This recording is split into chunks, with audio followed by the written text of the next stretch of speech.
कश्मीर के अंदर पहलगाम में जो आतंकी हमला हुआ और सेना की वर्दी के अंदर, पुलिस की वर्दी के अंदर लोग आते हैं और 27 से ज्यादा वो मासूम लोग और सीधे साधे लोग जो कश्मीर को धरती का स्वर्ग मानते हैं और वो अपने बच्चों के साथ वहां कुछ क्षण बिताने के लिए जाते हैं और उनकी निर्मम हत्या कर दी जाती है। मैं तमाम जो भी मृतक हैं उनको श्रद्धांजलि अर्पित करता हूं। साथ ही साथ ये आतंकियों को नष्ट करने का अब समय आ गया। आप वर्ल्ड के अंदर सब जगह देख रहे हैं कि आतंकवाद को खत्म करने के लिए सारे देश कहीं न कहीं एक मंच पे आ रहे हैं, सारे एक मोर्चा बना रहे हैं। लेकिन दुर्भाग्य से जो कश्मीर की घटना हुई उसमें हमारा भी बड़ा फेलियर देश की सरकार का रहा। इंटेलिजेंस ब्यूरो जो दूसरे जो हमारे सिस्टम है, जिस तरह कारगिल के अंदर बड़ी घुसपैठ हुई और उसमें हमें हजारों सैनिक हमारे गंवाने पड़े जब जाके कारगिल विजय हुई थी। कारगिल विजय आसान नहीं थी और इसमें भी अगर सरकारी तंत्र बड़ी संख्या के अंदर पहलगाम में पर्यटक आते हैं, वहाँ सरकारी तंत्र अगर ठीक से काम करता और जिस तरह बाद में आनंद फानंद में नेताओं की एंट्री हुई, वहाँ पे श्रद्धांजलि दी, नेता गए, अगर ये सारी चीजें पहले से होती और पर्यटकों की जनसंख्या ज्यादा होती है, गुलमर्ग पहलगाम के जो इलाके हैं वहाँ सही ढंग से अगर तैनाती, क्योंकि सबसे ज्यादा मिलिट्री, पैरामिलिट्री सबसे ज्यादा श्रीनगर, जम्मू कश्मीर और अपने उन बॉर्डर के इलाकों के अंदर जहाँ कहीं न कहीं शुरुआती दौर से ये झगड़े चल रहे हैं। अगर सरकार चाहे तो क्या नहीं हो सकता। पंजाब के अंदर जब आतंकवाद खत्म हो सकता है तो कश्मीर की समस्या का भी समाधान होता है। इसके अंदर खाली बड़े बयान दे रहे थे, प्रधानमंत्री जोशी के बयान दे रहे हैं कि अब वो होगा, ये होगा, रोज हम देख रहे 10 साल से वहीं बैठे हैं। अगर करना ही है तो सरकार को आतंकियों को खत्म करने के लिए पीओके पे कब्जा करने की दिशा में कदम उठाना। तो एक दिन होना ही, आज नहीं तो कल, तो वेट किस बात का। ये हमारी तरफ से एक सांसद की, आम आदमी की पीड़ा है कि अब देश का जवान, देश का किसान, देश का सर्व समाज ये चाहता है कि पाक अधिकृत कश्मीर पूरा ही भारत का अंग बने। पीओके नहीं रहे, पीओके की जगह हिंदुस्तान का झंडा वहां फहराए, ये मांग सबकी तरफ से। आज इस विषय के लिए मैंने आपको आमंत्रित किया। आज राजस्थान का जवान भजनलाल जी की सरकार आने के बाद एक उम्मीद राजस्थान के जवानों के अंदर जगी थी, छात्रों के अंदर जगी थी कि पिछले समय जब भारतीय जनता पार्टी सड़कों पे कांग्रेस की भर्तियों के खिलाफ आंदोलन कर रही थी और भजनलाल जी से लेके, भजनलाल जी तो उस समय बड़े नेता नहीं थे, लेकिन भजनलाल जी से लेके जितने भी बड़े नेता थे भारतीय जनता पार्टी के, जो मुख्यमंत्री के दावेदार थे, वो कभी शिवलाइन फाटक पर प्रदर्शन कर रहे थे, घोषणा पत्र के अंदर में बात रखी कि हमारी सरकार जैसे ही बनेगी हम आरपीएससी का पुनर्गठन करेंगे। हम आरपीएससी के अंदर जो पेपर लीक की घटनाएं हुई, चाहे रीट के अंदर जब यहाँ संघर्ष हुआ उस समय कांग्रेस सरकार में रीट भर्ती हुई, तो उस संघर्ष में ये जो बैठे हमारे पास ये संघर्ष समितियां, ये भी शामिल थे। हमने भी उस बात को बार बार उठाया, लोकसभा के अंदर उठाया था और रीट 2 को तो रद्द किया, लेकिन रीट 1 जो फर्स्ट थी उसको रद्द नहीं किया। तो कितना बड़ा आप धोखा देके राजस्थान की जनता के साथ ये लोग सरकार ने, एक पेपर को तो रद्द कर रहे हो और दूसरे को नहीं कर। तो रीट लेवल फर्स्ट को रद्द करने की बात भी हम लोगों ने उठाई और बीजेपी ने बात उठाई थी कि अगर हमारी सरकार बनी तो रीट लेवल फर्स्ट को भी हम रद्द करवाएंगे, एसआई भर्ती को रद्द कराएंगे और एसआई भर्ती के साथ साथ पीटीआई 2022 की जो भर्ती है उसमें करीब 90% डिग्रियां बाहर के विश्वविद्यालयों से बीपीएड की, आपकी दूसरी डिग्रियां लाके, और बच्चे यहाँ पीटीआई बन गए और बड़े गिरोह राजस्थान के अंदर। कोई सोच नहीं सकता राजस्थान की ये दुर्दशा हो सकती है। हमें दिल्ली के अंदर लोग पूछते हैं, मजाक उड़ाते हैं कि साहब कोई डिग्री विग्री मिल जाएगी क्या एमपी साहब उधर से राजस्थान में, तो आप दिखवाएं। तो कहाँ, तो हमारा एक बहुत बड़ा राजस्थान में रुतबा था, लोग कहते थे बिहार यूपी से फर्जी डिग्रियां आ रही है। अब सारी फर्जी डिग्रियों का, गैंगवार का, अपराध का अड्डा राजस्थान बन गया। ये राजस्थान के सम्मान की भी बात है। और ये पीटीआई के साथ साथ आपकी हेल्पर की ले लो, आपकी जो वन विभाग की भर्तियां थी, जैन की भर्तियां थी, 2018 से लेकर 2023 के अंदर गहलोत राज में सबसे बड़ा जो घोटाला हुआ वो रीट के अंदर भी बहुत से बड़े मगरमच्छ पकड़े जाते ईडी की भी एंट्री हुई रीट के अंदर। आप देखा कांग्रेस के बड़े नेताओं के कलाम कोचिंग सेंटर पे छापा पड़ा था। लेकिन होता क्या, जब ईडी रवाना होती है ना, उससे पहले ही समाचार पहुंच जाता है लोगों के पास कि ईडी कल आने वाली तुम्हारे, तो कागज पांडे इधर उधर कर लेता। हमने बजरी माफिया के खिलाफ बड़ी लड़ाई लड़ी थी और बजरी माफिया कह रहा था कि मुझे पहले ही पता लग गया कि ईडी आने वाली, इसलिए मैंने सामान इधर उधर कर दिया। ये सही बात है और ये कौन करता है आप भी जानते हैं। ये देश किन परिस्थितियों से गुजर रहा है, जातीय नेटवर्क, दूसरी तरह की व्यवस्थाएं, तो इन व्यवस्थाओं को बदलने के लिए बहुत लंबा समय लगेगा। और अकेले व्यक्ति लड़के या राजस्थान में बदलाव इसलिए नहीं कर सकता कि राजस्थान में दो ही पार्टियां लगातार रही है, कांग्रेस बीजेपी। आज आप देखिए 1.25 साल के अंदर कांग्रेस पार्टी तमाम मुद्दे भूल के अपना टाइम पास करे और पंचायत राज के चुनाव में लग गई कांग्रेस।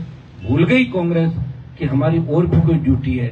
भजनलाल सरकार के अंदर जिस तरह असफलताएं 1.25 साल के अंदर चली, जिस तरह भजनलाल सरकार को कौन चला रहा है, कितनी जगह पावर सेंटर बने, दिल्ली में 2 पावर सेंटर है, यहाँ अलग से पावर सेंटर, 3 जगह अफसरों का अलग हो गया, संघ कार्यालय का अलग हो गया, खुद का अलग हो गया।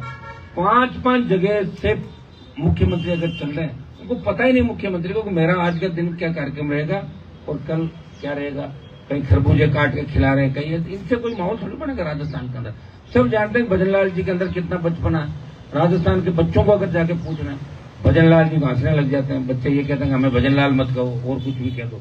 ये मजाक एक राजस्थान के अंदर बन चुका है। आप अगर नहीं मानो तो मीडिया वाले के इस बात को मजाक कहते हैं, हनुमान जी ने मजाक कर दी। आप पूछ लो रोड चलते बच्चे को कि आप भजनलाल बनोगे, बोल मैं भजनलाल नहीं बनूंगा और कुछ बनूंगा।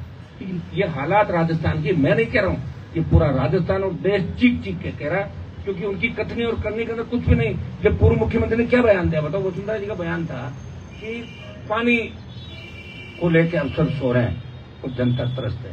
आनंद फान के अंदर इन्होंने मंत्री के और कुछ अधिकारियों को कार्रवाई की, मंत्री को डांट पिलाई। तो जब इनके लोग ही संतुष्ट नहीं है और जिस तरह बीजेपी गुटों में बंटी है, तो इन बच्चों की कौन सुनेगा? कौन इन नौजवानों के जो घाव है इन पे मरहम पट्टी करेगा? आज दुर्भाग्य से मुझे लग रहा है कि राजस्थान के अंदर सिर्फ एक ही जंग चल रही है कि 5 साल हम और 5 साल हम, इनके पापों पर पर्दा डाले हम और इनके पापों पर पर्दा डाले। यही स्थिति है। और ये समय समय पे आप लोग ये भी कह रहे हैं, मुझे आप ये भी कह रहे हैं कि थर्ड फ्रंट बना तो नहीं, तो उसका मेरे पास इलाज ये कि मैं लड़ सकता हूं। अब राजस्थान की जनता, जवान, किसान कब जागरूक होगा उस तक समय लगे, क्योंकि यहाँ थर्ड फ्रंट का राह नहीं राजस्थान में। दूसरे हम स्टेट देखते हैं तो करीब स्टेट के अंदर गुजरात राजस्थान को छोड़ दें तो हर स्टेट में तीसरी चौथी पार्टियां राज कर चुकी है, राज कर रही है। सत्ता का बैलेंस रहता है वहां पे, किसी पार्टी की दादागिरी नहीं चलती। या दुर्भाग्य तो होता, करोगे क्या बताओ मुझे? हाई कोर्ट, सुप्रीम कोर्ट, जिस तरह सुप्रीम कोर्ट और उपराष्ट्रपति के बीच जंग चल रही है, तो सुप्रीम कोर्ट, हाई कोर्ट इस बात को क्यों नहीं कर रहा है कि ऐसा ही भर्ती रद्द होनी चाहिए? कोर्ट को मना कौन कर रहा है? मंगा के करते रहते हैं। स्वतंत्र संज्ञान ले ले, कोर्ट को तो सारे पावर है, लेकिन कोर्ट ऐसे काम नहीं करेगा। दूसरे मामलों में उसको बुलाया, तलब किया, 24 घंटे बिठाया, 12 घंटे खबर बनाई, खबरें बनने से काम नहीं चलेगा। हो क्या रहा है? ऐसा ही भर्ती का जो घोटाला बहुत बड़ा है, और अगर लेवल फर्स्ट उस समय रद्द हो जाता और उस मामले की भी अगर सीबीआई जांच करते, जिस तरह के मंत्री हमारे राज्यवर्धन जी, उनको लोकसभा के अंदर हमने दोनों के साथ उठाया मामला, उनका भी था मेरा भी था कि रीट रद्द करो, इसमें कांग्रेस के नेताओं का, कांग्रेस के संगठन का, चंदा लेने वालों का, सबका नाम है। तो भूल क्यों गए अपनी बात? ये दिक्कत ये लोग अपनी बात भूल जाते हैं और फिर नई बात 9 दिन, ऐसा कहते हैं राजस्थान के अंदर, नई बात 9 दिन, उसके बाद बात पुरानी हो जाती है। तो रीट के अंदर भी अगर ईडी सीबीआई को जांच देते तो रीट में कांग्रेस के नेताओं के साथ साथ कई ब्यूरोक्रेट अंदर होते हैं, कई मुख्यमंत्री के दावेदार पकड़े जाते रीट के अंदर उस भर्ती में, शिक्षा विभाग का जो उस समय का सिस्टम था। लेकिन नहीं हुई, बीजेपी आराम से राज कर रही है और बना देते हैं। वही चलता है, जब पर्ची से सीएम बनने लग गए, इससे आप अंदाज लगा सकते हो कि इससे बड़ा राजस्थान का घोर अपमान नहीं हो सकता कि आपका मुख्यमंत्री भी पर्ची से बना राजस्थान का। और कांग्रेस पार्टी सिवाय अखबार में छपने के अलावा, कांग्रेस की आज ये हो गया कि आज बताएं मुझे कि कांग्रेस 200 आदमी इकट्ठे नहीं कर पा रही राजस्थान के। राजस्थान की जनता का कांग्रेस से भरोसा उठ गया, जवानों का भरोसा उठ गया, क्योंकि कांग्रेस यहाँ आंदोलन कर रही है तो उनके कभी तो जीजा जी और रॉबर्ट वाड्रा को दूसरे मामले में सीबीआई ले जाती है, कभी ईडी ले जाती है, कभी सोनिया जी, राहुल जी का चालान होता है। तो आप समझे, जब वो खुद कटघरे के अंदर है, आंदोलन कैसे कर सकते हैं कांग्रेस वाले राजस्थान के अंदर? क्योंकि कांग्रेस के आधे से ज्यादा लोग तो आपको पता है किन परिस्थितियों में लोग थे, कैसे थे। और आज भी कांग्रेस कितने घुटों के अंदर बैठी हुई है। तो भारतीय जनता पार्टी भी काम करे, कितने घुटों के अंदर। भजन लाल को अपनी कुर्सी बचानी है और दूसरे लोगों को दूसरा काम करना है। तो ये जो हम आंदोलन नया करने जा रहे हैं, परसों से शहीद स्मारक पे इस आंदोलन की शुरुआत होगी। एसआई भर्ती को लेके हमने भी प्रयास किया समय समय पर कि एसआई भर्ती रद्द हो, और रद्द होने के साथ साथ सरकार ये प्ली दे रही है कि साहब रद्द तो हम करते हैं लेकिन फिर जांच नहीं होगी। तो जांच जारी रखो। आप जांच के लिए मना कौन करा? जांच जारी रखते हुए भर्ती को रद्द करो। और जितने बच्चियां हमारे साथ आज खड़ी, कम से कम 50 से ज्यादा वो बच्चे यहाँ आए हुए हैं जो इंटरव्यू तक गए थे। कुछ गर्ल्स भी है, लड़के भी हैं। और ये जो संघर्ष समिति बैठी है, ये लगातार हर मामले को लेकर ये आंदोलन शहीद स्मारक करती है। बच्चों को भगा दिया जाता है, लाठीचार्ज किया जाता है, मुकदमे दर्ज किए जाते हैं और फिर ठग जाते हैं। क्योंकि ये जिस भी नेता पे भरोसा करता है वो नेता सो जाता है और ये इनको बाद में मिलता नहीं। तो फिर किसके भरोसे आंदोलन करेंगे बताएं मुझे? क्या भगत सिंह जी ने इस देश को आजादी इसलिए दिलाई? इस दौर से हमें गुजरना पड़ेगा। कहने को जो मीडिया भी लोकतंत्र का चौथा स्तंभ है, लेकिन मीडिया भी सरकार के खिलाफ अगर ज्यादा छापता है तो ईडी मीडिया के यहाँ भी पहुंच जाती है, मीडिया के लोगों की भी तलाशी ले लेती है, सीबीआई पहुंच जाती है।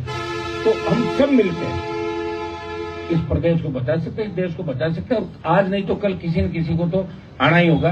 तो राष्ट्रीय लोकतांत्रिक पार्टी एसआई भर्ती को रद्द कराने, इसके अंदर 101 लोग पकड़े गए जिसमें करीब 55-56 ट्रेनी सब इंस्पेक्टर थे और बाकी लोग जो उनको पेपर मुहैया करा रहे थे, आरपीएससी के 2 मेंबर, उनका परिवार। जब आरपीएससी के 2 मेंबर पकड़े गए, आप ये बताएं क्या इसलिए पकड़े गए? गरीब तबके से आते हैं। तो संजय सोत्रे को तो नहीं पकड़ा, इंटरव्यू तो उन्होंने कराए थे, चेयरमैन तो वही थे। चेयरमैन के पास ही तो सारी सीक्रेसी रहती है, चेयरमैन के पास ही पेपर जो होता है लोग के अंदर चेयरमैन के पास चाबी रहती है। क्या संजय सोत्रे गहलोत का भी लाडला है और भजन लाल का भी लाडला है, वो वसुंधरा जी का भी लाडला था। तो ऐसा कैसे हो सकता है? तो आरपीएससी का पुनर्गठन क्यों नहीं हुआ? भंग क्यों नहीं की? हमने 18 के अंदर जब विधायक बन के इस मामले को वापस उठाया, जब 13 के अंदर हम थे, प्रिंट मीडिया ने मामला उठाया था कि आरपीएससी सब्जी मंडी बन गई और हबीब खान गोरान के बच्चों का नाम आया था। उस वक्त बड़ा विधानसभा मामला चला और सरकार ने गिरफ्तारी भी करी थी। ये तो मीडिया को मैं धन्यवाद दूंगा कि आप बार बार हर मामले को उठा रहे हो। सरकारी तंत्र तो विपक्ष है, वो कुछ नहीं उठा रहा। उनको भी कागज अगर लाके कोई मुहैया करवाते हैं तो बच्चे जो खुद मेहनत करते हैं वो खुद ही सीसीटीवी निकालते हैं कहीं से व्यवस्था करके और लाके जब नेता जाके बोलते हैं। तो दुर्भाग्य से आरपीएससी के अंदर 1-2 तो आरोपी अभी बैठे हैं। पुनर्गठन कर क्या दिक्कत आ गई? सरकार चाहे जो बिल लाए, विधेयक लाए, कौन मना करा? दिल्ली में इनकी स्टेट में इनकी सरकार अगर राष्ट्रपति के पास भेजना, एक ही दिन के अंदर गवर्नर और गवर्नर राष्ट्रपति और 24 घंटे के अंदर आरपीएससी पुनर्गठन का आदेश करा सकते हैं, आरपीएससी को भंग कर सकते हैं। लेकिन भंग इसलिए नहीं करेंगे ना, पूरे कुएं में भांग पड़ी है। किसी न किसी का रिश्तेदार, आज आपके जो गृह राज्य मंत्री जिनके पास कोई फाइल तो नहीं जाती, लेकिन नाम के गृह राज्य मंत्री, उनका दामाद उनको सीबीआई ढूंढ रही खुद ही। तो सारे लोग कटघरे के अंदर है। तो मदद कौन करेगा? प्रॉपर्टी का काम करें ज्यादा बीजेपी के नेता यहाँ पे। कैसे आप मान लो कोई नहीं सुलटी तो हमें बता दो, हमें इतने में दे दो, हम इतने में आगे करा देंगे। तो धंधा चल पड़ा राजधानी के अंदर, धंधा चल पड़ा राजस्थान के अंदर और इसका शिकार हो रहा आम आदमी, गरीब आदमी। जिस तरह की दुर्घटनाएं हो रही है, जिस तरह का नशा इस प्रदेश के अंदर फैल रहा है, एमडीएमए, आपके जो नशे के नाम आपने नहीं सुने होंगे, जिसमें व्यक्ति को कोई होश नहीं रहता, डोडा, पोस्त, अफीम, नशे के अंदर नंबर 1 की ओर बढ़ रहे हैं। रेप की घटनाएं जो हो रही है, जिस तरह मुख्यमंत्री को खुद को 5-5 बार धमकी मिल गई। आप बताओ, तो मुख्यमंत्री खुद ही सुरक्षित नहीं है। अरे 1 बार मिल जाए, 2 बार मिल जाए, 5-5 बार धमकी, ये कितनी बड़ी विडंबना है कि प्रदेश के मुख्यमंत्री को लोगों ने मजाक बना लिया, हर कोई धमकी दे देता उनको। तो कहाँ कानून का राज राजस्थान के अंदर? और पुलिस निर्दोषों को गिरफ्तार करने, पीटने के अंदर अपनी पीठ थपथपाती है। यहाँ स्थिति बहुत भयावह है राजस्थान के अंदर। और एसआई भर्ती के अंदर एक मामला मैं देख रहा था, 2 लड़कियां हैं थोड़ी मन्ना की, 2 लड़कियों के इनके नाम हैं मंजू बिश्नोई और संतोष बिश्नोई। वो एसओजी के अंदर ये कहती है कि छम्मी को हमें बिठाना है, उसको 6 लाख रुपए देना है और के बिश्नोई से पैसा लेती है 6 लाख। के बिश्नोई जो सरकार का मंत्री है वो मंजू और उसको पैसा 6 लाख रुपए देता है। ये मैं नहीं कह रहा हूं, एसओजी कह रही है और पूछताछ के अंदर ये बात आई। तो ये मंत्री मुख्यमंत्री कार्यालय के अंदर बैठे हो वरिष्ठ आईएएस अधिकारी, जिनके लिए मैंने पहले भी ट्वीट किया था, कुछ महिला मित्रों की वजह से सरकार के मंत्री और सीएमओ में बैठे अधिकारी इस एसआई भर्ती से तमाम उन लोगों को बेनकाब होने से रोक रहे हैं, जहां कहीं न कहीं उनको लगता है कि आंच हमारे तक नहीं आ जाए। ये राजस्थान का दुर्भाग्य है। एसआई भर्ती रद्द करें, तमाम भर्तियां रद्द करें। पीटीआई 22 सही तमाम जो भर्तियां हैं, जहां फर्जी डिग्रियां जो मामले चल रहे हैं, जहां एसओजी रिकमेंड कर रही है, फायरमैन की भर्ती आप देख लें, रीट लेवल का मामला मैंने बता दिया। और आप एसओजी को जांच तो दे रहे हो, एसओजी जांच का प्रयास भी कर रही है, लेकिन रीट के जो मामले थे वो सीबीआई को आपको देने चाहिए, ताकि सीबीआई उन परतों को खोलेगी कि किस नेता के कहने से आरोप आपके बीजेपी के नेता भी कांग्रेस वालों में लगाते हैं कि आपके घर से किसने आरएस बना दिए, कितनी कलाम किसकी थी, ये कितनी थी। तो जांच क्यों नहीं करा रहे हो? आरोप तो लगा रहे हो, जांच कौन कराएगा? तो जांच कराने के लिए अब राजस्थान के जवान को सड़कों पर निकलना होगा। और राजस्थान ये संघर्ष समिति जो आंदोलन कर रही लगातार, जब इनकी पीड़ा लगातार मैं देख रहा हूं, इनके साथ भी मैं हूं हर जगह, और मैं प्रयास भी कर रहा हूं सोशल मीडिया के माध्यम से। लोकसभा जो प्लेटफॉर्म है, आप मुझे देखते हैं लोकसभा के प्लेटफॉर्म पे सबसे ज्यादा इस राजस्थान को बचाने के मुद्दे, राजस्थान को आगे बढ़ाने के जवान किसान जिनको लेकर मैंने आरपी का गठन किया, सबसे ज्यादा कौन व्यक्ति आवाज उठाता? आप खुद कह सकते हैं कि हर वक्त लोकसभा के अंदर राजस्थान के प्रत्येक मुद्दे की हम पैरोकारी भी करते हैं, गृह मंत्री तक, प्रधानमंत्री तक की बात भी पहुंचाते हैं कि भाई आपके इस तरह के हालात राजस्थान के अंदर है। तो हमें अब ये जंग सड़कों पर लड़के जीतनी है। ऐसा ही भर्ती रद्द कराने के साथ साथ उन तमाम मामले जो पेपर लीक से संबंधित है, जिन जिन भर्तियों के मामले आ रहे हैं, और मैं तो ये कहूंगा कि आरपीएससी के कौन सा अध्यक्ष था जिससे शुरुआत हुई पेपर लीक की और अपने चेहते लोगों को नौकरियां दिलाने की, घर बैठ के उनके पेपर करवाने? तो शुरुआत शायद बहुत पहले हो गई थी, 2010-12 से ही। तो तमाम जो आरपीएससी के चेयरमैन थे, 10-12 जो भी 8-10 आए, उन सब की जांच होनी चाहिए। उनके कितने रिश्तेदार कहां कौन कौन सी नौकरियों में, जिनको डिग्री के अंदर तो सेकंड ग्रेड, ग्रेजुएशन के अंदर सेकंड ग्रेड में जा रहे हैं, 10th 3rd डिवीजन से कर रहे हैं, लेकिन टॉप 10 के अंदर आ रहे हैं। कैसे आ रहे हैं भाई बताओ? कहां से वो ऐसा जादू उनके पास? तो आरपीएससी के तमाम चेयरमैन सदस्य, इनकी भी जांच होनी चाहिए, इनकी प्रॉपर्टियों की जांच होनी चाहिए। और ये राजनीतिक अखाड़ा जो आरपीएससी बना, ये खिताब देखिए देश का जो यूपीएससी है, आज तक यूपीएससी पे उंगली नहीं उठी। क्या राजस्थान की सरकार इतनी सक्षम नहीं कि हमारे लाखों बच्चों का भविष्य है उसको बर्बाद करने वाले लोगों को सलाखों को पीछे डाल सके? एक लोगों को बेल मिल जाती है, बेल के अंदर भी व्यवस्थाएं कर लेते हैं इधर उधर, तो बेल मिल जाए तो तुरंत बेल रद्द करने के लिए सरकार को अगले कदम उठाने चाहिए। अगर हाईकोर्ट बेल दे रहा हो, सुप्रीम कोर्ट जाओ, उसकी बेल रद्द कराओ। तो ये क्यों संपत्ति अटैच करो? और ईडी बार बार राजस्थान के अंदर आ रही है। ईडी कहना क्या चाहती है? ईडी आके एक्सपोज कर रही है, बात कर रही है, लेकिन ईडी को गिरफ्तारी भी करेगी क्या? या पॉलिटिकल माइलेज या लोगों को बदनाम करने का धंधा करेगी ईडी? इस चीज का भी हम करें तो ईडी को पूरा खुलासा करना चाहिए। अगर कोई दोषी है तो गिरफ्तार करके ले जाओ हाथों हाथ, और दोषी नहीं है तो बार बार मत आओ, क्यों परेशान करो बेचारों को? उल्टा सहानुभूति और मिल रही है उनको कि ईडी आई। और ये देखिए एजेंसियों का दुरुपयोग सब करते हैं, कांग्रेस भी करती थी, बीजेपी भी करेगी, कोई नई बात नहीं है। एजेंट और सत्ता जिनके हाथ में होती है तो दुरुपयोग करेगा ये सत्ता का। ये तो आप इतिहास पढ़ते हैं अपन, सत्ता का उपयोग किसने किया? दुरुपयोग ही ज्यादा लोगों ने किया। अगर उपयोग करते तब तो ये प्रदेश और देश पता नहीं कहां से सोने की चिड़िया था, कहां चला गया। आज हालात क्या हुए हिंदुस्तान के अंदर? आम आदमी घर से निकलता है, वो तो आजकल सफेद चौड़ा पजामा पहन के राज्यसभा में जाने की तैयारी कर रहे हैं। ऐसे बहुत से लोग राजस्थान के अंदर मिलेंगे जिनके खिलाफ भी जांच की आवश्यकता। मैं तो कहता हूँ एक आध आरपीएससी के जो ऐसे व्यक्ति है, इनका नार्को टेस्ट करा दो लाके, पूरी आरपीएससी की परतें खुल जाएगी और सारी पोल खुल जाएगी। ये किसी न किसी को करना होगा, लेकिन भजनलाल जी ये नहीं कर पाएंगे। भजनलाल जी मैं लंबे समय जानता हूँ, वो दूसरे मामले में उनका मैनेजमेंट अच्छा है, खाने पीने का, दूसरा सामान मंगवाने का, बढ़ाने का। तो जो आदमी जीवन भर जो काम करता है वो वही करेगा, उसके अलावा उसकी उम्मीद मत करो। अब मेरे बारे में कह दूं, मैं संघर्ष ही करूंगा, इस संघर्ष मेरे से बढ़िया कोई नहीं कर सकता। जिद और जुनून के साथ आगे बढ़ना। समय जा रहे, कई लोग जब आप तो मंत्री नहीं बने तो मंत्री बन के क्या कर लेते भाई? कोई लड़ाई भी तो लड़ेगा। राजस्थान में एक लड़ने वाला व्यक्ति भी थी, मुझे ये सौभाग्य मिला कि मैंने पार्टी बनाई 70 साल में, और मेरे बाद में बीएपी भारतीय आदिवासी पार्टी, 2 पार्टी, राष्ट्रीय लोकतांत्रिक पार्टी और बीएपी राजस्थान की 2 सिंगल मेंबर पार्टियां देश के ऑल पार्टी मीटिंग में। अगर आपको बैठी हुई दिखाई दे रहा है तो हनुमान बेनीवाल के संघर्ष का ही परिणाम है कि नौजवानों को राजस्थान में लड़ना सिखाया, अपने हक को। आंदोलन परसों जब चालू करेंगे और इसके अंदर मैं स्वयं आंदोलन स्थल पर रहूंगा और बड़ी रैली भी आगामी दिनों में, तो उसका फिर डे टू डे उसका आगे हम जारी करेंगे। 11 बजे से परसों हमारी संघर्ष समितियां और राष्ट्रीय लोकतांत्रिक पार्टी के पदाधिकारी तमाम बच्चे यहाँ आएंगे और हम कोशिश करेंगे कि आरएलपी का भी जिम्मेदारी एक संभाग वाइज एक दिन आरएलपी के उस संभाग के लोग उस दिन, इस संभाग के लोग उस दिन, वो हम सारा भी टाइम टेबल जारी कर देंगे। अब आप कोई सवाल वगैरह हो तो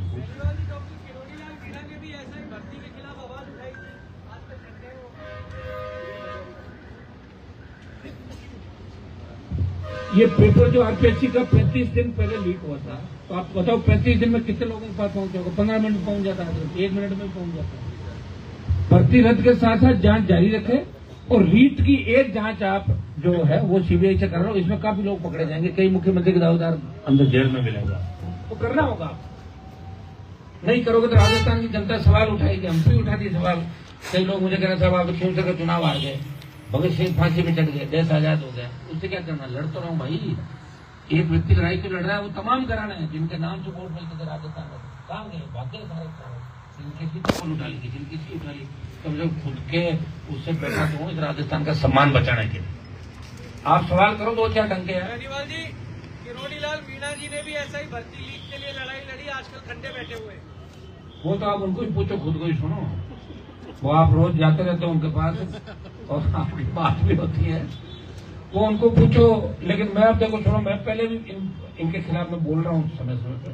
हमने ज्ञापन भी ऐसा नहीं कि हमको आज ही लड़ाई लड़ रहे हैं। हमने सितंबर 2023 के अंदर लगातार भर्तियां रद्द कराने को लेकर 5 बड़े आंदोलन किए। बजरी के खिलाफ राजस्थान में सबसे बड़ा आंदोलन किया, 12 रैलियां करी। राष्ट्रीय लोकतांत्रिक पार्टी ने करी, बजरी माफिया का दिमाग ठीक किया। जो बजरी 700 रुपए से मिल रही थी, उस बजरी को ठेर नीचे तक गया है और अब छोटी लीज भी राजस्थान के अंदर दी थी। क्यों नहीं दी जा रही उसका मैं नहीं कह सकता, लेकिन बजरी माफिया के घर अगर ईडी आई और सीबीआई आई तो हनुमान बेनीवाल के और राजस्थान के नौजवानों के संघर्ष का परिणाम ही था। लोगों ने वोट नहीं दी, उसको छोड़ दो कि बजरी का आंदोलन हम करें, लोग समझ नहीं पा रहे, सड़क पर टोल दे रहे नहीं, ना समझ है, पुलिस से बेइज्जती करा रहे, वोट नहीं दे रहे। वो मेरे हाथ में नहीं है, लेकिन मेरे संघर्ष में कोई कमी कहीं नजर नहीं आई। मेरी कोई बात होता पता है मान लीजिए आप उस समय अलायंस लोगों ने कहा आपने अलायंस तोड़ दिया, मैं ही मेरे सवालों में जवाब दे देता हूँ। आप पूछो मुझे, बताएं। एक मिनट आप हनुमान जी, आपने कमलेश प्रजापत को लेकर के मारवाड़ में बड़ा आंदोलन किया था। कमलेश प्रजापत जो एनकाउंटर हुआ था, अभी सीबीआई ने जब क्लोजर रिपोर्ट सीबीआई की लगी है उसके बाद में निशाने पे बहुत सारे लोग आ गए हैं, तो आपको लगता है कि देखिए सीबीआई ने जो क्लोजर रिपोर्ट पेश करी है, जिन लोगों के खिलाफ परिवार बैठा था, इसके अंदर पुलिस अधिकारियों के साथ साथ कांग्रेस के पूर्व मंत्री हरीश चौधरी, उनके भाई, उस परिवार का नाम था। और सीबीआई ने उनको एक बार बुला के पूछताछ भी नहीं करी, ये लिखा थी उसने। तब कोर्ट ने कहा कि भाई क्यों नहीं किया आपने, मतलब उनके लिए तो आंदोलन चल रहा था, मामला ही सीबीआई को दे। तो मैं ये नहीं कह रहा हूँ वो आरोपी है कि नहीं, मुझे भी नहीं पता, सीबीआई तय करेगी। लेकिन सीबीआई कौन सी कोई 100% सीबीआई जो करते सच है, ये कैसे? हिंदुस्तान में तो भी क्या चल रहा है आप देख नहीं होगे, कश्मीर के अंदर देख रहा हूँ ना, कहाँ गई हमारी एजेंसियां। 100% सही कोई नहीं है, लेकिन कम से कम 98-99% तो सीबीआई पे भरोसा लोगों का। हर कोई कह रहा है सीबीआई को जांच दे दो, सीबीआई को जांच दो, सीबीआई ठंडे बस्ते में डाल देती। मनोज राजपुरोहित का मामला आप देख लें, लवली कंडारा का देखें, ललिता जाट का हमने दिलाया था सीबीआई के अंदर। तो सीबीआई के पास भी वही कमी है स्टाफ की, मैंने बता दिया ना आपको। जांचें सीबीआई के पास चली जाती है, पेंडेंसी रहती है, पड़ी रहती है, कौन परवाह करता है? तो ज्यादा जल्दबाजी कर लेते हैं मौके पे जाके। पुलिसकर्मी भी तो इसके अंदर ऐसा है, वो 100% फेक एनकाउंटर था और उसमें निश्चित रूप से अगर सीबीआई ईमानदारी से जांच करेगी, वो तो भारतीय जनता पार्टी के 3-4 नेताओं ने हरीश चौधरी और पुलिस अधिकारियों को बचाने का काम किया था उस समय। हमारे पास तो सारी चीजें। क्या इतने दिनों मुझे देखा ही नहीं आपने? सुन, तो मैं अभी क्या कर रहा था, 1.25 साल से मैं क्या कर रहा था पहले तो ये बताऊंगा अभी। ऐसा नहीं कोई संघर्ष जयपुर में करे वही करेगा, अगर राजस्थान के किसी कोने में मैं संघर्ष करूंगा उसको आप संघर्ष मानोगे। मैं बीकानेर में संघर्ष कर रहा हूँ, मैं जोधपुर में कर रहा हूँ, मैं बाड़मेर में कर रहा हूँ, सीकर में कर रहा हूँ, झुंझुनू में कर रहा हूँ, लोकसभा में कर रहा हूँ, सड़कों पे कर रहा हूँ, हर जगह।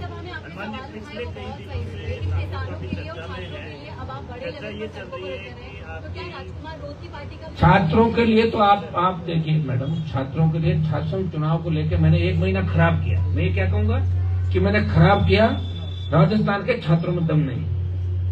मेरी रैली के अंदर जयपुर में 2 लाख छात्र होंगे, वहां 10,000 लोग पहुंचे, वो भी आरएसपी के कार्यकर्ता थे, 200 छात्र थे।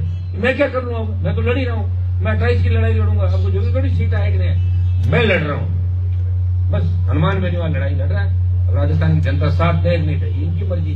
अब इन बच्चों के लिए लड़ रहा हूँ, कल को ऐसा ही बनने के बाद मुझे भूल जाए तो मैं क्या कर सकता हूँ? मानो भर्ती का सोच है, ये बढ़ जाए और ये दूसरे कामों में लग जाए तो मेरी कोई गारंटी थोड़ी है। गारंटी मेरी नहीं। मैं लड़ाई हर मैं क्या कह रहा हूँ, आरएलपी पार्टी संघर्ष समिति के साथ मिलकर लड़ाई लड़ रही है। और हर लड़ाई जो हमने लड़ी, जो रैलियां हमने की राजस्थान के अंदर, पुकार रैलियां 13 से 18, किसान का कर्ज माफी से लेके दूसरे जो मामले थे, तो हमने स्टेट हाईकोर्ट में कराए थे, 5 वर्षों की बिजली माफी कराई थी। ये तमाम जो राजस्थान का मैसेज हमने दिया कि राजस्थान के लोग बहुत लड़ाते हैं। ये 13 से 18 के बाद पार्टी बनाने के बाद ही राजस्थान का मैसेज देश के अंदर गया है। और किसान आंदोलन में मैं कोई वहां वही थोड़ी करता, पंजाब का आंदोलन था। मैं तो जिस तरह राजस्थान के गीत गाए जाते हैं हम सुनते हैं, भावना से ले लिया कि धरती वीरा की सूरा की करके हम चल पड़े उनके साथ। मेरा थोड़ी था आंदोलन, मैं तो ऐसे ही छोड़ दिया, सत्ता छोड़ दी और चला अग्निवीर की लड़ाई में लड़ रहा हूँ देश के अंदर। दूसरे दलों को कांग्रेस को लड़नी चाहिए अग्निवीर की लड़ाई। आज आर्मी के अंदर आप जाओगे, आर्मी के लोगों से बात करोगे, मैं डिफेंस कमेटी में था सर, वो कहते हैं मजा नहीं आ रहा फौज के अंदर। जब फौज मायूस है तब आतंकी घटनाएं होगी। अग्निवीर को समाप्त आज नहीं तो कल करना ही पड़ेगा प्रधानमंत्री को, रक्षा मंत्री को। कौन जाएगा साहब 4 साल के लड़ने के लिए? आप बताओ, मुझे कोई नहीं जाता। तो आपको क्या लगता है कि विपक्ष इतना कमजोर क्यों हो रहा है? विपक्ष कमजोर गुटों में बटा हुआ है ना। किसके पास? सचिन पायलट के पास भी विपक्षी तौर पर ऑप्शन था सड़कों पर उतरने का, वो क्यों नहीं साथ दे रहा? वो एयर कंडीशनर देता है ऐसी उनके एलर्जी वगैरह हो जाती है ज्यादा गर्मी में घूमने। और गहलोत साहब को आप जानते हो अपना पुराना स्टाइल में क्या काम करना, अंदर अंदर करता रहता है।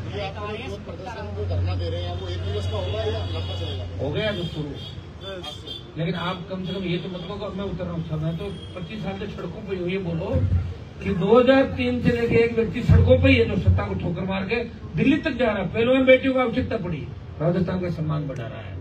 किसानों को पड़ी, देश में बात चलती है पंजाब की, राजस्थान का सम्मान बेनीवाल, तो राजस्थान का सम्मान बढ़ा रहा हूँ मैं तो बच्चों को न्याय दिलाऊंगा इसके अंदर। घुटने टिका था भजनलाल सरकार से, आप चिंता नहीं करें। तमाम मंत्री संतरी जो भी इनके साथ है ऐसा ही बढ़ती थे, सब तो आपको नजर आएंगे। जनता के जब जनता उदलित होती है, हर क्रांति के नायक नौजवान थे, तो जो बच्चे हमारे सड़कों पे हो गए, बेटियां सड़कों पे। तो ऐसा ही भर्ती पेपर लीक कांड में राजनेता मंत्री से लेकर के अधिकारी किसी ने भी अपना नैतिक दायित्व स्वीकार नहीं किया। तो आपको क्या लगता है पूरे इस खेल का मास्टरमाइंड कौन है? इवन मुख्यमंत्री जी भी मौन है इस पर। मुख्यमंत्री जी के मौन का तो कारण है ना, पर्ची से बना है कि तो उनको हर बयान ऊपर पूछ के उससे बात जाना पड़ा। उनके हाथ में नहीं, उनको टोटली दूसरे लोग चला रहे, उनको यही पता नहीं। मुझे लग रहा है खरबूजा जो काट के खिलाया उसमें भी किसी ने कहा होगा उनको खरबूजा काट के उसे मैसेज जाएगा। कौन सी का पात्र बन रहा है उधर? सर एक आरएस मुक्ता और उनकी पत्नी डाका के ऊपर आरोप लगा हुए ठेकेदार ने आत्महत्या कर ली। 5-6 दिन हो गए लेकिन अभी तक कोई बड़ी कार्रवाई देखने को नहीं मिली। तो इसके अंदर तो राजीनामा कर लिया ना उन्होंने। नहीं, राजीनामा नहीं करा, वो कार्रवाई की मांग कर रहे हैं। कौन कर रहा है? किधर है? आए तो नहीं मेरे पास, इधर भेजो, मेरे पास भेजो, तभी तो दिलाऊंगा। ऐसा सड़क चलते न्याय थोड़ी दिलाऊंगा। मेरे पास कोई आएगा उसी को न्याय दिलाऊंगा। यूँ कोई मैं थोड़ी मैं सड़क चलते न्याय वहाँ ये हो रहा है यहाँ हो रहा है। आप उनको आज ही मैसेज करो, मेरे पास आ जाएंगे, न्याय दिलाएंगे। हनुमान जी, महेश जोशी को ईडी ने अभी तलब किया है, ऑफिस बुलाया आपने? अभी ऑफिस बुलाया है, तलब किया है। तो बढ़िया गिरफ्तार कर ले उनको, मैं तो ये चाहता हूँ। उनके कौन से क्रम कितने गलत किए, आपको पता था उनका बेटा और वो क्या क्या करते। मैं कह रहा हूँ ईडी खाली कार्रवाई नहीं करे, यहाँ से डाले और इनको लेके जाए राजस्थान से, ताकि नए नेता तैयार हो। कुछ तो कम से कम ये सीखे कि मैं ईमानदारी के साथ भी राजनीति करनी भाई। महेश जोशी जी तो लगातार ये कह रहे हैं कि मैंने तो कुछ गलत हाँ, सब यही कहते हैं। गीता पे हाथ रख के लोग जो गवाह जाता है ना कोर्ट के अंदर, तो गीता वगैरह में गीता पे हाथ रख कसम खाता हूँ और ये कसम झूठी होती जाता है। इन दिनों में नागौर काफी चर्चा में है, लगातार ट्विटर पे एक दूसरे पे आरोप प्रत्यारोप लगा रहे हैं कई। वो लोग जो चर्चा में वो सिर्फ नागौर तक ही सीमित है, राजस्थान में उनकी कोई चर्चा नहीं। अरे और सवाल दागो, सवाल ही नहीं दाग रहे आप।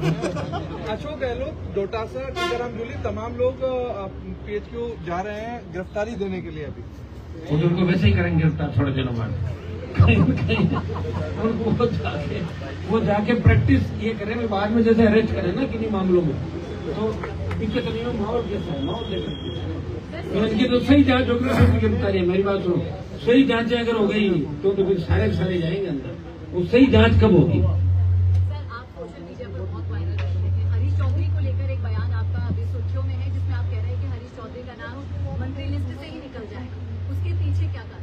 मंत्री काम मंत्री अभी का कौन सा पुराना होगा? आने वाले समय में निकल ही जाएगा। नहीं, आने वाले समय को पुराने वीडियो बच्चे वायरल करते हैं। बाड़मेर की सियासत में आप क्या कहेंगे? बाड़मेर हम जीतेंगे इस बार 28 के अंदर बाड़मेर की सारी सीटें। अभी पंचायत राज चुनाव के अंदर देखना राष्ट्रीय लोकतांत्रिक पार्टी का किस तरह जुनून, किस तरह हम आरएलपी सीटें निकालती पंचायत राज चुनाव, इसके अंदर आपको लगेगा हाँ एक बार जरूर मायूसी आ गई। विधायक नहीं हमारा कोई भी, लेकिन कांग्रेस का जो खाता खुला वो आरएलपी की वजह से खुला। कांग्रेस की हैसियत नहीं कि सीटें जीतने की। 2 लाख वोट कांग्रेस ने हमें दिए और 25-30 लाख हमने राजस्थान में इनको दिया। ये जरा के खाते में राजकुमार रोज का अलग मामला हो सकता है, उनकी पार्टी ट्राइबल पार्टी है, लेकिन बाकी जो भी लोग जीता है उनका राष्ट्रीय लोकतांत्रिक पार्टी का पूरा योगदान। आपने बयान में आपने कहा कि राजकुमार रोत अगर साथ होते और अगर मैं साथ नहीं देता कांग्रेस का तो 11 सीटें जो आई है वो भी नहीं आती। वही तो मैं अभी और क्या कह रहा हूँ, मैं ये कह रहा हूँ कांग्रेस 0 है, एमपी कोई नहीं दे। वो तो साथ ही हमारे राजकुमार होता है। राजकुमार हो तो हम अभी तो इंडिया अलायंस के अंदर हूँ ना, दिल्ली के अंदर अभी थोड़ा इंडिया अलायंस। अभी तो मैं मेरे धर्म निभा रहा हूँ मेरा। अभी मैं बीजेपी के खिलाफ नारेबाजी करता हुआ बेल में आपको रोज दिखता हूँ। अभी आप पढ़ो ना मेरे सारे बयान, जहाँ मैं जाता हूँ जिसके साथ उसके साथ ही रहता हूँ, जब तो कोई ऐसा मामला नहीं आ जाए। लोग कह रहे साहब आपने मोदी को क्यों छोड़ा? इसलिए छोड़ा कि किसानों के बिल आ गए थे और मैं किसान और जवान के लिए पार्टी बनाई। जब किसानों का सम्मान नहीं तो मैं वहाँ बैठा रह के क्या करूँगा बताऊँ? मंत्री थोड़ी बनना था, मैं उसके लिए वहाँ दिल्ली गया था। मुझे दिल्ली में सियासत नहीं करनी, राजनीति में राजस्थान के अंदर चाहता हूँ राजस्थान के लोग मजबूत हो, तीसरी ताकत खड़ी हो, जवानों को इस तरह टकटकी लगा के नहीं देखना पेपर हमारी भर्ती रद्द कौन कराएगा, कौन सा नेता हमें मुआवजा दिलाएगा, किसान सोचे ओलावृष्टि होगी अतिवृष्टि होगी, किस नेता के हम दरवाजे बजाएं कि हमें पुनर्वास की व्यवस्था कराएगा। अतिक्रमण के नाम से 100 साल से जो लोग बैठे उनको बेघर किया जा रहा राजस्थान के अंदर, तो कोई व्यक्ति नहीं है कि अरमान बने वाली एक तरह हर पीड़ित शोषित की आवाज बन के। आप ये देखिए मुख्यमंत्री के काफिले के अंदर जो सुरेंद्र चौधरी जो शहीद हुए, आप बताए मुख्यमंत्री के बाद मैंने भूपेंद्र यादव जी से मुलाकात की दिल्ली के अंदर। मैंने कहा साहब उनका बेटा बेटी में मिलने गया था, जब बेटा बेटी उनके डॉक्टर ऑलरेडी है तो कुछ ही नहीं मांग रहे, नायब तहसीलदार का पद मांग रहे हैं। आप दे दो उनको, भाई एलडीसी आप बनो, डॉक्टर तो वैसे ही बन रहे हो, है ही नहीं उनके पास, तो नायब तहसीलदार मांग रहे हो, आरएस क्यों नहीं मांग रहे? सरकार तो आरएस आज भी सीधा बना दी, खेल कोटे से आप देख तमाम पहले भी कई नियुक्तियां अच्छी हुई है। इसलिए एक व्यक्ति को, और वो व्यक्ति अगर उस दिन नहीं होता आगे नहीं आता गाड़ी के, तो तक सीएम की गाड़ी उठा, सीएम की गाड़ी का सीएम की जान बताइए आपने। मानसिकता देखो कि चूंकि वो किसान है इसलिए उसको नायब तहसीलदार नहीं बनाएंगे तो जरूर उसको भी रखेंगे। मैंने लोकसभा के अंदर भी मामला उठाया था, मैंने कहा इस तरह के मामले जिसके अंदर लोग, आप बताए उदयपुर के अंदर जो मामला तो मैं एक ही बजाय गलती से 2 नौकरी दे दी। आपको बताओ 2 दिन थोड़ी चूक हो गई, चूक को छुपाने के 2 देनी पड़ी। जब आप हर जगह दे रहे हो तो ऐसे मामलों में भी सरकार को बड़ा मन रख के, जब सीएम खुद को बचाने के लिए कोई आगे आ जाए तो उस परिवार को भी आप शाबाशी नहीं दो, तो उस परिवार के मन में एक ये जरूर होता है कि कोई रखवाला नहीं हमारा। इस तरह के कई सुसाइड प्रकरण राजस्थान के अंदर हुए जब लोगों ने सामूहिक आत्महत्या की, लेकिन उनका धनी धोरी कोई नहीं। तो लोग तो लिख के जा रहे हैं, आप सारी चीजें रखा करो। लोग कह रहे हनुमान बेनीवाल मुझे न्याय दिलाएगा, मरते हुए लेटर छोड़ देते हैं, लिख के छोड़ देते हैं। मैं जाता हूँ न्याय दिला के खड़ा होता हूँ, और मैं ये भी कहता हूँ कि मेरा नाम लिख के मतलब पहले ही आ जाओ, मैं आपको मरने नहीं दूंगा, आप कुछ नहीं करने दूंगा, पहले आओ। आप बाद में लिख के बाद में क्या पता लगता? कईयों को बचाता हूँ, मैं बड़ा रुक जा कहाँ पे, तो रेलवे स्टेशन में आ रहा हूँ, रुक कर उसके पैसे फंस के पिलवा दूंगा, रुक जा मेरे भाई आत्महत्या मत कर, उसके बाद करना प्रयास कर रहा हूँ। सारा काम एक आप ये देखिए, जिस व्यक्ति के पास आपको बहुत बड़ा कोई संगठनात्मक ढांचा मेरा अभी तक नहीं है, प्रयास कर रहा हूँ। और कहीं भी थर्ड फंड जहाँ भी बना है तो उसमें थर्ड फंड में 2-3 बड़ी जातियों का साथ देना बहुत आवश्यक है, उसके बिना थर्ड फंड बना ही नहीं किसी भी स्टेट का लोग। और या फिर मीडिया का सहयोग देता। आप पार्टी दिल्ली के अंदर सत्ता में आई, तो आप पार्टी जो सत्ता में आई थी सबसे बड़ी मीडिया की भूमिका थी, इस बात को आप एक्सेप्ट करो। बाद में धीरे धीरे मामला हो गया, बैठ गए घर पर, तो यहाँ तो कोई तो मेरा साथ दे। मैं कह रहा हूँ 1 महीने सही बात मुझे छाप दो, अपना बारे में हवा चल पड़ेगी चलेगी। यहाँ तो खबर आने के लिए चलो आपको धन्यवाद देता हूँ। सोशल मीडिया सर एक छोटा सा सवाल, सोशल मीडिया हो गया जिससे हम दिख रहे हैं आपको। भजनलाल जी कृष्ण भक्त के रूप में जाने जाते हैं, वो हनुमान जी के भजन गाना कब से शुरू करेंगे? भजनलाल जी कृष्ण भक्त के रूप में जाने जाते हैं, तो हनुमान जी के भजन कब से शुरू करते हैं? वो कृष्ण भगत है तो फिर दूसरे भजन कर रहे होंगे ना।